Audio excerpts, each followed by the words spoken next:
का स्वागत है हमारे चैनल पर। आज हम बात करेंगे भक्ति और प्रेम की देवी श्री राधा रानी के जन्मोत्सव राधाष्टमी के बारे में। भाद्रपद मास के शुक्ल पक्ष की अष्टमी को श्री राधा रानी का प्राकट्य हुआ था और इस दिन को संपूर्ण ब्रह्मांड प्रेम और भक्ति के उत्सव के रूप में मनाया जाता है। यह पर्व हमें यह स्मरण कराता है कि जैसे श्री कृष्ण बिना राधा अधूरे हैं, वैसे ही भक्ति बिना राधा के अधूरी है। इस पावन अवसर पर हम राधा रानी की महिमा, उनकी कथा और पूजा विधि को जानेंगे और उनके चरणों में अपनी श्रद्धा अर्पित करेंगे। सनातन धर्म में भाद्रपद मास के शुक्ल पक्ष की अष्टमी तिथि श्री राधाष्टमी के नाम से प्रसिद्ध है। शास्त्रों में इस तिथि को श्री राधा जी का प्राकट्य दिवस माना गया है। श्री राधा जी वृषभानु की यज्ञ भूमि से प्रकट हुई थी। वेद तथा पुराणादि में जिनका कृष्ण वल्लभा कहकर गुणगान किया गया है, वे श्री वृंदावनेश्वरी राधा सदा श्री कृष्ण को आनंद प्रदान करने वाली साध्वी कृष्ण प्रिया थी।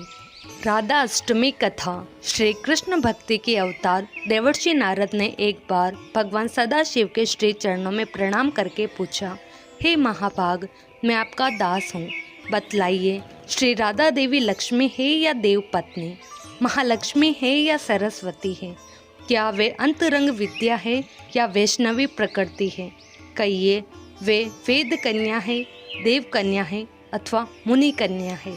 सदाशिव बोले, हे मुनिवर, अन्य किसी लक्ष्मी की बात क्या कहे? कोटि कोटि महालक्ष्मी उनके चरण कमल की शोभा के सामने तुच्छ कही जाती है। हे नारद जी, एक मुंह से मैं अधिक क्या कहूँ?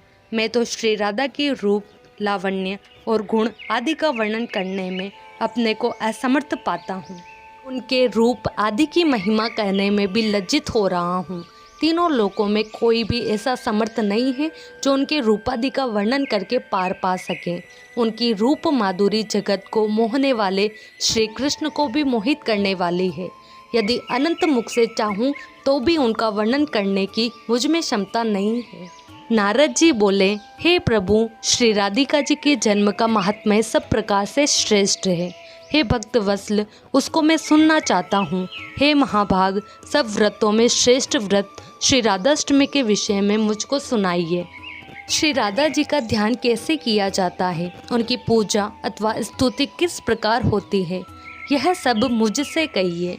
हे सदाशिव, उनकी चर्या, पूजा विधान तथा अर्चन विशेष सब कुछ मैं सुनना चाहता हूँ, आप बतलाने की कृपा करें। शिवजी बोले, वृषभानुपुरी के राजा वृषभानु महान उद्धार थे। वे महान कुल में उत्पन्न हुए तथा सब शास्त्रों के ज्ञाता थे। अणिमा, महिमा आदि 8 प्रकार की सिद्धियों से युक्त श्रीमान, धनी और उदार चेता थे। वे संयमी, कुलीन, सद्विचार से युक्त तथा श्री कृष्ण के आराधक थे। उनकी भार्या श्रीमती श्री कीर्ति थी। वे रूप यौवन से संपन्न थी और महान राजकुल में उत्पन्न हुई थी। महालक्ष्मी के समान भव्य रूप वाली और परम सुंदरी थी।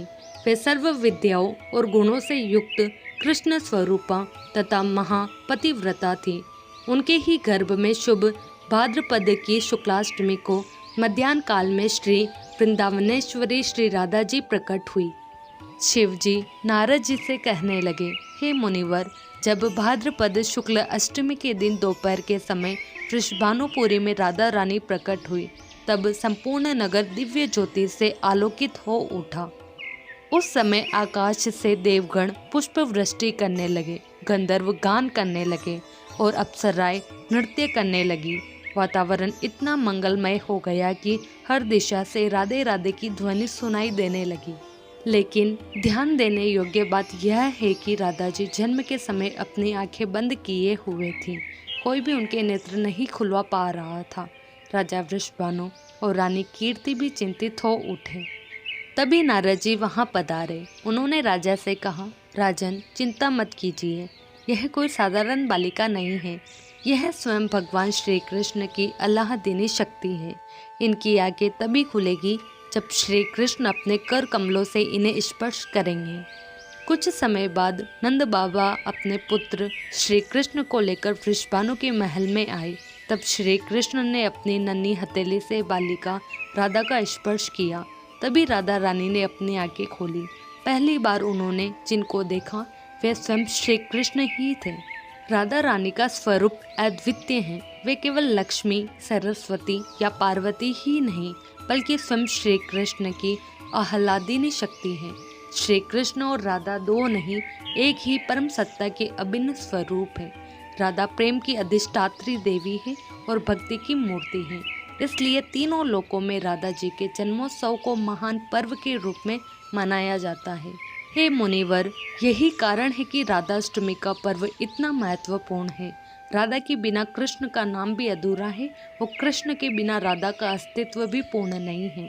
दोनों मिलकर ही पूर्ण ब्रह्म का स्वरूप प्रकट करते हैं।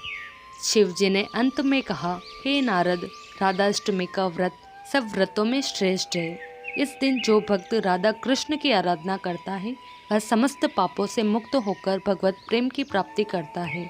केवल राधे राधे नाम जपते से ही श्री कृष्ण प्रसन्न हो जाते हैं, क्योंकि श्री कृष्ण के हृदय में राधा का ही वास है। जैसे जैसे राधाष्टमी का यह पावन पर्व हमारे जीवन में आता है, यह हमें याद दिलाता है कि सच्चा प्रेम निस्वार्थ भक्ति में ही है। श्री राधा रानी का नाम लेने मात्र से मन पवित्र हो जाता है और जीवन में आनंद तथा शांति का संचार होता है। इस शुभ अवसर पर हम सब राधा रानी और श्री कृष्ण से यही प्रार्थना करें कि हमारे जीवन में भी भक्ति, करुणा और प्रेम की ज्योति सदैव जलती रहे। अंत में सभी को राधाष्टमी की हार्दिक शुभकामनाएं। अगर आपको यह कथा पसंद आई हो तो वीडियो को लाइक करें, चैनल को सब्सक्राइब करें और अगली कथा तक जुड़े रहें।